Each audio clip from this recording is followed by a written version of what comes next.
All India Muslim personal law board ने 3 अक्टूबर को भारत बंद प्रोग्राम को पोस्टपोन करने का ऐलान किया है।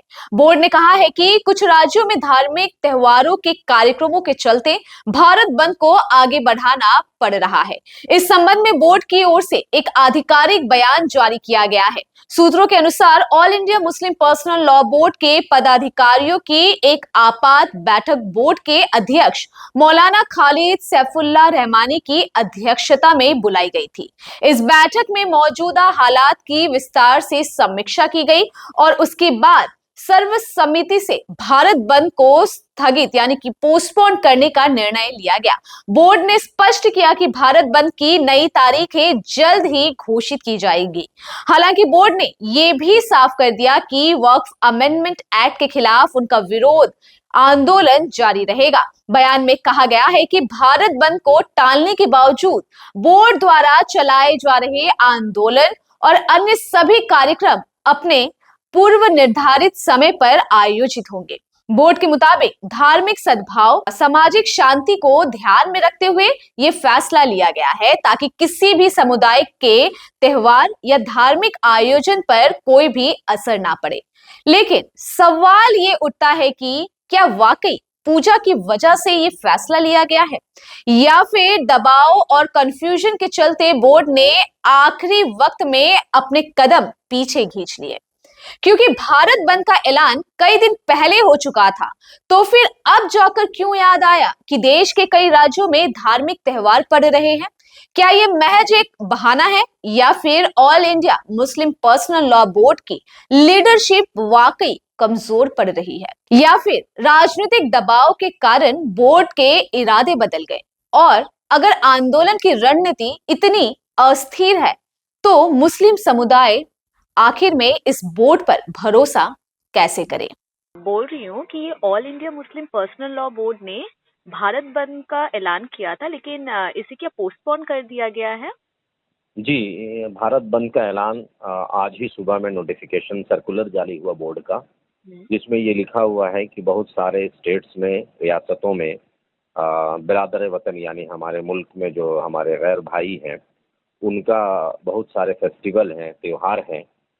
इस वजह कर सदर मोहतरम president of all India Muslim personal law board हज़रत मौलाना खालिद सैफुल्लाह रहमानी साहब ने एक इमरजेंसी मीटिंग बुलाई गुज़िश्ता कल यानी 30 तारीख को एग्जीक्यूटिव बॉडी की, और उसमें ये फैसला लिया गया कि 3 तारीख का जो भारत बंद का ऐलान है उसे फ़िलहाल अभी पोस्टपोन किया जाता है।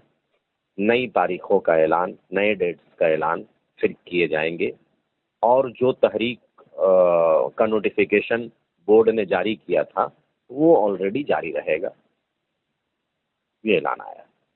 लेकिन जैसे कि आप बता रहे कि मोस्टली दुर्गा पूजा ये सब के कारण, लेकिन दुर्गा पूजा तो पश्चिम बंगाल में बहुत धूमधाम से मनाया जाता है, तो यहाँ पे चलिए मान सकते हैं, लेकिन ये तो पूरे भारत बंद का आह्वान किया गया था, तो फिर बाकी स्टेट्स के लिए भी सेम ही रूल है, मतलब पूरा ही आप लोगों ने क्यों कैंसिल करवा दिया? ये तो बोर्ड के जो जिम्मेदार है सेंट्रल कमेटी के, वो बताएंगे। इसमें हो सकता है डर और खौफ का माहौल, और उन्हें या तो हमारी मरकज़ी क़यादत को किसी चीज़ का खौफ है, डर है, जिसकी वजह कर उन्होंने ये चीज़ें कैंसिल की हैं। लेकिन आवाम का, इससे पब्लिक का जो एतमाद है, ट्रस्ट है all India Muslim personal law board के ऊपर, वो कमज़ोर हो रहा है। इस तरह के जो गैर मुनासिब तरीके इख्तियार किए जा रहे हैं बोर्ड की तरफ से, जिससे बोर्ड के ऊपर लोगों का एतमाद, भरोसा कम हो रहा है। जी। क्या सिर्फ और सिर्फ ये पूजा का ही बहाना है, या फिर आपको लगता है कि नहीं, इसके पीछे और भी कोई रीजन है? बिल्कुल, इसके पीछे और भी कोई रीज़न होगा, कोई पॉलिटिकल दबाव होगी, पॉलिटिकल प्रेशर होगा। ये पूजा का बहाना तो नहीं है, क्योंकि मीटिंग जो हुई, वो मीटिंग में बहुत सारी चीज़ों, बातों पे गौर करने के बाद ये डिसीजन लिया गया कि हमें 3 तारीख को करना है। उसमें पूरी तारीखों को भी देखा गया, पूरे डेट्स को भी देखे गए, कहाँ कहाँ क्या क्या होना है। वो 15 दिन, 20 दिन, 1 महीना इस पर डिस्कशन हुआ कि क्या क्या प्रोग्राम हमको कब कब करना है।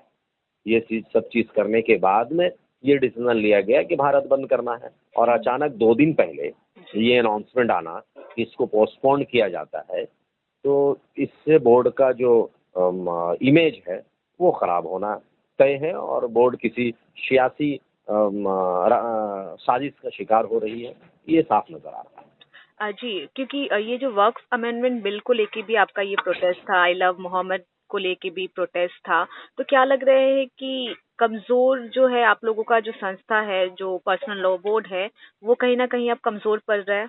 क्योंकि जिस प्रकार से आप लोगों ने पहले आंदोलन शुरू किया था, अब ये कहीं ना कहीं फीका नजर होते हुए नजर आ रहा है। इसकी वजह यह है कि all India Muslim personal law board कमज़ोर नहीं है, बल्कि उसकी लीडरशिप कमज़ोर है। इसके पहले भी all India Muslim personal law board की जितने भी आप पास्ट में उनकी हिस्ट्री को देखेंगे तो बहुत ही मजबूत आंदोलन किया गया और जो भी फैसले लिए गए वो स्ट्रॉन्ग फैसले लिए गए। लेकिन इस वक्त जो हम देख रहे हैं कि all India Muslim personal law board के जो हमारे सेंट्रल लीडरान हैं, जो सेंट्रल हमारे कमेटी के ओहदेदारान हैं, पोस्ट होल्डर हैं, वो कमज़ोर नज़र आ रहे हैं। उनकी कमज़ोरी की वजह कुछ भी हो सकती है, या तो फिर उनके ऊपर पॉलिटिकल दबाव होगा या फिर वो इस आंदोलन के लायक नहीं समझे जा सकते। किस प्रकार का पॉलिटिकल दबाव की बात कर रहे हैं आप? जाहिर सी बात है, सारे लोगों के ऊपर ईडी है, एनआईए है, इन सब का भी दबाव हो सकता है। गवर्नमेंट उनके ऊपर दबाव दिया होगा या फिर लालच दिए होंगे मरकजी क़यादत को। ये तो साफ सुथरी बात है, वरना ये अचानक 2 दिन कबल पोस्टपोन का क्या मतलब बनता है, ये तो मेरी समझ से बाहर है। जी, मुझे नहीं समझ में आता। और जो रीज़न उन्होंने दिया है, जो लेटर जो सर्कुलर जारी किया है, वो सर्कुलर में जो अल्फाज का इस्तेमाल किया गया, जो वर्ड इस्तेमाल किए गए हैं कि बिरादर वतन के बहुत सारे फेस्टिवल है, इसकी वजह कर इसको पोस्टपोन किया जाता है, ये बात ही समझ से बाहर लगता है। अब वो इंटरनल क्या मामला है वो लोग जाने। जी, ये प्रोग्राम जो पोस्टपोन हुआ है उसके अभी तक कोई नए जो डेट्स है उसका अभी तक फैसला नहीं हुआ है?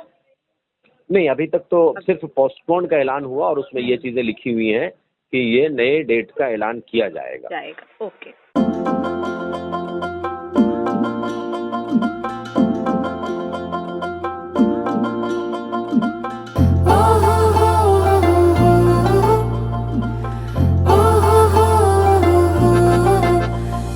ঢাকের আওয়াজ পুজোর মেজাজ কোমর টলির ভিড়ে, তোমার আমার সেজে ওঠার সময় এলো ফিরে। অষ্টমী আর প্যান্ডেলে হোক নতুন নতুন সাজ, শহর জুড়ে মনের মতো ঢাকের আওয়াজ। আছে পুজো আমার তোমার নানা রঙের সেজে ওঠা, শপিং মানে সবার প্রিয় বাজার কলকাতা। পুজো পুজো আবেশ মানে বাজার কলকাতা, সেজে ওঠা শহর মানে বাজার কলকাতা। পুজো পুজো আবেশ মানে বাজার কলকাতা, সেজে ওঠা শহর মানে বাজার কলকাতা। পুজোর ফ্যাশন মানি বাজার কলকাতা।